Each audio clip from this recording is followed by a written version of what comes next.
Hello and Assalamu alaikum. Ultrascan Diagnostics here. This is the CBCT of the patient that you had requested.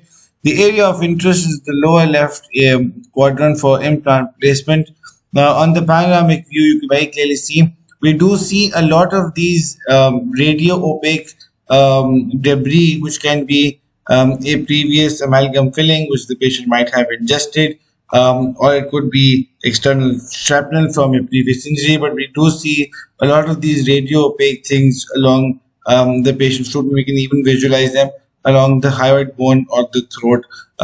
We cannot be very certain.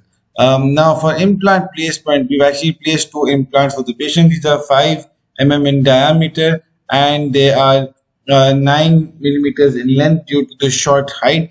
The lower right, the lower left, my apologies, 6 region will need a implant.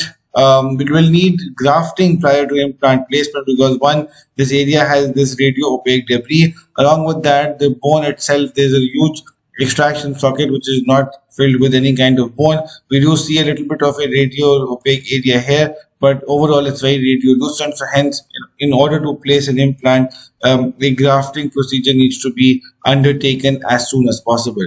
An implant can be placed in the region of the 7. Once the 7 is removed, an immediate implant can also be placed, or grafting can be done here as well. But nonetheless, we've actually placed two implants for our doctor. These are both 5 mm in diameter and 9 mm in length due to the short height from the ridge to the inferior alveolar nerve. The bone quality here is D1 other than the radiolucent extraction socket. The other thing which is of significant note is the upper right wisdom tooth, which is significantly grossly carious, and the roots, there are multiple roots, but again, then there is a curvature in the root as well. But there's a grossly carious tooth causing no sinusitis. Then we've got a tooth on the lower right hand side, which is a lower right hand premolar. The lower right hand premolar seems a little bit of a cavity situation where the cavity is just encroaching the nerve or the pulp chamber, and hence the endodontic procedure might be indicated in this tooth right here. The estimated working length for this tooth here, if there is a need for endodontic treatment, is going to be approximately 22.5 millimeters. If there are any further questions regarding this case, please feel free to reach to our team. Thank you very much.